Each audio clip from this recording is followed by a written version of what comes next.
Hello everyone, good morning, welcome back to my channel Chumki অফিসিয়ালে তোমাদের অনেক স্বাগত জানাই। তো আবার একটি নতুন ব্লগ নিয়ে চলে আসলাম তোমাদের সামনে। তো চলো দেখো, আজকে ভীষণ কুয়াশা পড়েছে একদম। তো ওই দিকটা দিয়ে আমাদের কিন্তু তাড়াতাড়ি হবে, তো ভাবলাম যে একটু ঘুরে ঘুরে যাই তোমাদের জন্য।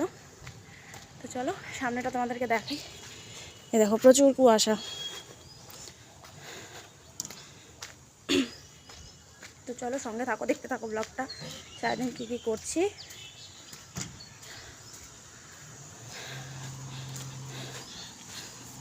আমাদের এখানে সেরকম একটা ফাঁকা মাঠ নেই, এটা একটা আছে ফাঁকা মাঠ। এই যে দেখো ভীষণ কুয়াশা পড়েছে একদম। তোমরা কি আমাকে দেখতে পাচ্ছ? একটু কমেন্ট করে জানিও তো। কালকে আর আজকে ভীষণ কুয়াশা পড়েছে, কিন্তু কালকের তুলনায় আজকে মনে হয় একটু বেশি পড়েছে। ভীষণ ভালো লাগছে দেখতে, একদম মানে কী বলতো, এই কুয়াশার মাঝখান দিয়ে আমি হেঁটে হেঁটে যাচ্ছি। তো চলো সঙ্গে থাকো। এই যে ফুল নিয়ে আসলাম, পান কি পান কলা কালকের জন্য নিয়ে আসলাম, শুকনো লঙ্কা রয়েছে, রাজনিবাস রয়েছে। এই যে চা বানিয়ে নিয়ে এসেছি, তো লাল চা খাচ্ছি আজকে। এই যে লাল চা, নিমকি নিয়েছি, এখানে নিয়েছি গুড্ডি বিস্কুট, এখানে ভুজিয়ার ডাব্বা, যখন যেটা খেতে ইচ্ছে করবে তখন সেটা দিয়ে খাবো। এটা হলো নেক্সট দিন, আর আগের দিন আর ব্লগটা কন্টিনিউ করা হয়নি। তো বর রাতে অনেকগুলো বাজার নিয়ে এসেছিলো, যেগুলো আমি গুছিয়ে নিয়েছি। তো বাকি ছিল এই গোবিন্দভোগ চালটা। এটা হলো ছেলের সকালের সেদ্ধ ভাত করে, মানে ওকে খাওয়াই স্কুলে, মানে স্কুল থাকলে তো ওকে সকালে সেদ্ধ ভাত করে খাওয়াই। তো সেই জন্য আর কি এখানে গোবিন্দভোগ চাল নিয়ে এসছে। তো সেই চালটাই আর কি ডাব্বার মধ্যে ঢেলে নিচ্ছি। চালটা আমি প্রথমে গন্ধ শুঁকে নিলাম, কারণ চালটা নতুন আর সেন্টটাও কিন্তু অনেক সুন্দর, মানে যেরকম গোবিন্দভোগ চালের সেন্ট হয়। অনেক কবার থেকে আনছে, কিন্তু সেরকম সেন্ট ছিল না চালগুলোর। কিন্তু আজকে চালটার মধ্যে ভীষণ সুন্দর সেন্ট ছিল। চালটা দেখেই মনে হচ্ছিলো যে আমি আজকে পায়েস বানাবো। তো ভেবেও ছিলাম, কিন্তু আর হলো না, বানানো হয়নি আর কি। তারপর ওখানে 3 কাপ দেখো আমি চাল নিয়ে নিলাম, কারণ এখন একটু সেদ্ধ ভাত করবো, আর মায়ের শরীরটা একদমই খারাপ। তো সকাল সকাল মাকে ওষুধও খেতে হবে, তো সিদ্ধ ভাত করে একটুখানি খেয়ে আর কি ওষুধ খাবে। তো এদিকে দেখো চালটা ধোয়া হয়ে গেল, কিছুক্ষণ ভিজিয়ে রাখবো। তারপরে চলে আসলাম এদিকে একটু চা বানানোর জন্য। আর শীতকালে আমার এটাই একটা অভ্যাস, মানে গ্যাস জ্বালিয়ে আগে হাত দুটোকে সেঁকে নেবো, তারপরে কিন্তু মানে যেটাই বসাই না কেন তারপরে আমি চুলোর মধ্যে বসাই। তো করে নিচ্ছি লাল চা। এখানে আমি লবঙ্গ, তারপরে আদা, গোলমরিচ দিয়ে দিলাম চায়ের মধ্যে। আর লাল চা কিন্তু এইভাবেই ভালো লাগে, প্লেন করে মানে বানালে ভালো লাগে না। তো চাটা আমার হয়েও গেছে, এবার আমি কাপে ঢেলে নিচ্ছি। আর কার কার লাল চা খেতে ভালো লাগে একটু জানিও। বেশ ভালোই লাগে, আগে তো ভালো লাগতো না আমাদের, তো এখন আমরা কিন্তু যেহেতু খাচ্ছি আমাদের ভালো লাগে। তো চা খাওয়া কমপ্লিট হয়ে গেছে। তারপরে দেখো চলে আসলাম, চালটা কিন্তু আমি দিয়েও দিলাম প্রেশার কুকারে, এবারে আলু দিয়ে দিলাম একটা। তো এবার প্রেশার কুকারে ঢাকনা লাগিয়ে এবার কিন্তু বসিয়ে দেবো। তো এবারও কিন্তু আমি হাতটা সেঁকে নেবো দেখো। তারপরে কিন্তু স্ল্যাবটা যেহেতু খালি হয়ে গেছে, তো একটু মুছে নিলাম। সকালবেলা কিন্তু এটা মুছেছি, যখন ছেলেকে টিফিন বানিয়ে দিয়েছিলাম তার আগে, মানে মুছে আর কি টিফিন বানিয়েছিলাম।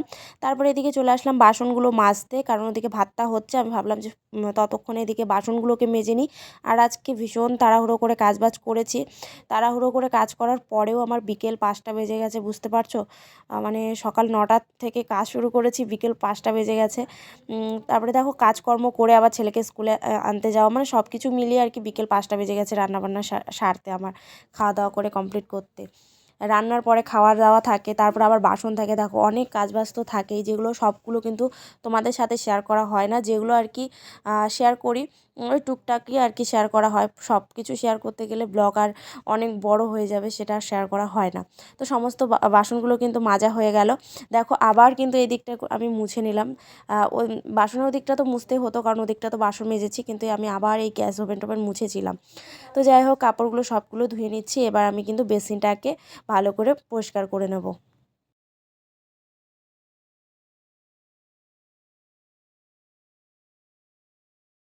রান্নাঘরের কাজ কিন্তু কমপ্লিট করে নিয়ে চলে আসলাম রুমে। দেখো রুমটা কিন্তু এখনও গুছাইনি, কারণ ভাবলাম যে আগে রান্নাঘরের কাজগুলো গুছিয়ে নিই, তারপরে রুমের কাজ করব। তো সেই জন্য দেখো চলে এসেছি। আর এগুলো কাপড় কাচতে হবে, জানি না প্রত্যেকদিন এত কাপড় কি করে বের হয়। যদিও ভাবি যে আজকে কাপড় কাচবো না, সেদিন আবার মনে হয় প্রতিদিন, মানে আমি বিশ্বাস করবে না, প্রত্যেক দিন আমার কাপড় কাচতে হয়। একদিন এমন বাদ যায় না যে আমার কাপড় কাচতে হয় না। মানে বিরক্ত হয়ে যায় কাপড় কাচতে কাচতে আমি। এদিকে ব্ল্যাঙ্কেটগুলোকে গুছিয়ে নিচ্ছি। আর যা শীত পড়েছে, তাই না বলো?